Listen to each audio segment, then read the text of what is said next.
What if Marvel has been playing us this whole time, and the real monster of this movie is Spider-Man himself? What's up, everyone? Teo here, and the second trailer for Spider-Man: A New Day just completely broke the internet. Everyone's losing their minds over the X-Men, Jean Grey, and the Hulk, but we missed something way darker. The trailer is straight up telling us that Peter Parker is losing control. This mutation isn't just his X gene kicking in, there's a parasite inside him. Today, I'm going to prove to you that Venom has already bonded with Peter Parker, and it's the symbiote that triggered this terrifying mutation.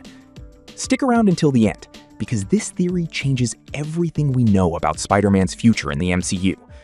Let's go. Let's take a closer look at that Scorpion fight. Notice how our friendly neighborhood hero is acting. He's sloppy, he's wrecking public property, and his level of brutality is off the charts. This is not the Peter we know and love. I'm losing my mind. I'm going crazy. I can't control myself. Sounds familiar, right? Any comic book fan can instantly tell you what exact piece of Spider-Man lore turns Boy Scout Peter into an aggressive, selfish monster. Yep, that's the influence of an alien symbiote. Think back to the classics. In Sam Raimi's Spider-Man 3 and the iconic 1994 animated series, the symbiote didn't just give Parker a black suit, it brought out his darkest, most repressed emotions. Rage, resentment, anger. And that's exactly what we're seeing in this New Day trailer. Peter is practically drunk on power, and it scares him. And if you think that's a coincidence, check out these visual callbacks Marvel left for us. In the first teaser, Peter wakes up hanging upside down under a ledge, wrapped in a cocoon. This is a frame-by-frame homage to Peter waking up in the black suit in the Raimi trilogy. But here's the smoking gun. Look closely at his left hand right as he breaks the cocoon. For a split second, it's covered in a dark, shifting slime. That's not dirt, guys. That's venom. Okay, fair enough. But how does the symbiote affect Tom Holland's biology? The trailer drops this creepy shot of Peter's eyes turning red and black. And this is where we need to look back at Tom Hardy's first Venom movie. Remember how Eddie Brock's body struggled to adapt to the parasite at first?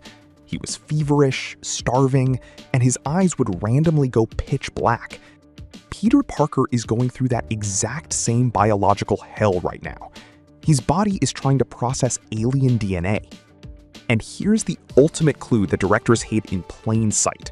That shot of the water droplet falling with a loud echo and Peter covering his ears in agony.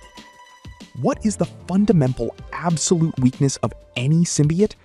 Loud noises and high-frequency vibrations. Peter isn't clutching his head because he has a headache from studying. The ambient noise of the city is literally burning the symbiote inside him, causing Parker pure, agonizing pain. It's a perfect nod to the church tower scene. But how did Venom even get on to Earth 616?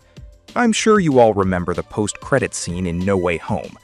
Doctor Strange's spell sent Eddie Brock back to his universe, but a tiny, living glob of black goo was left behind on that bar counter.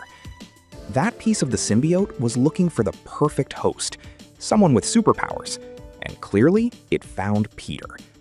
But instead of just covering him like a suit, the MCU symbiote went a step further. It infected his bloodstream and activated his dormant X gene. Which brings us to why Peter goes to Bruce Banner, the one guy who has spent his entire life fighting his own inner demon. Peter's line here is incredibly telling. Can we get rid of the bad parts, but keep the good ones?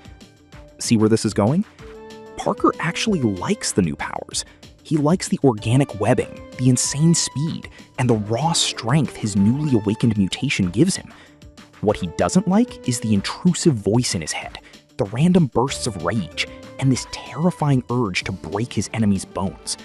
He's asking Banner for a suppressor for Venom, just like the device Bruce used to keep the Hulk at bay. But you can't keep the symbiote locked down forever. And the trailer actually spoils exactly where Peter rids himself of it. His hunt for the black goo leads him straight into a high-tech facility run by the Department of Damage Control. Within those walls, the symbiote is going to find a new, way more dangerous and broken host, Mac Gargan. And I'm not just pulling this out of thin air. Actor Michael Mando literally teased this twice on social media, posting artwork of Scorpion bonded with Venom. The puzzle pieces fit together perfectly. In the very first scene of the trailer, a damage control agent is standing right in front of Scorpion. This means Peter defeats Gargan early in the movie. He gets locked up in a DODC cell, a wounded Venom escapes Peter and breaks into that same facility, and boom, we get the comic-accurate, psychopathic Scorpion Venom as the main boss for the third act battle. And to beat this monster, Peter will have to learn to harness his own newly altered mutant nature. But wait, there's more. People online went so deep into this that they uncovered a whole batch of insane extra details. Time for a quick-fire round of the juicy fan theories. Mind memory. Remember how symbiotes share a single mind across the multiverse? The drop left on Earth 616 remembers Tobey Maguire. It knows he had organic webbing, and now it's literally trying to rewrite Tom Holland's DNA to match that exact template. Second, telepathic immunity. Ever wonder why Peter is the only one who doesn't collapse during Jean Grey's power burst? In the comics, Venom acts as the ultimate psychic shield. The symbiote simply blocked her mind control waves from touching Parker's brain. Third, the only one who remembers. Strange's spell made the whole world forget who Peter is, but Venom arrived before the spell and already knew his secret. Venom is the single being on Earth 616 who still remembers the man behind the mask. And fourth, DODC experiments. Venom wasn't just crawling around bars. Damage control captured him and tried splicing his DNA with the mutant gene to create super soldiers. Peter just accidentally stumbled right into their Black Ops project. Which one of these theories sounds the coolest to you? Let me know down in the comments, and let's wrap this up.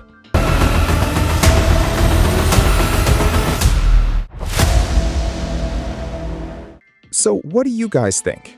Let me know down in the comments. Do you buy into the theory that the black slime on Peter's hand is the same Venom from the No Way Home post-credits? Or is Marvel cooking up something completely different? Don't forget to share this video with your fellow Spidey fans. I'm Teo, and I'll see you guys at the theaters for a new day. Catch you later!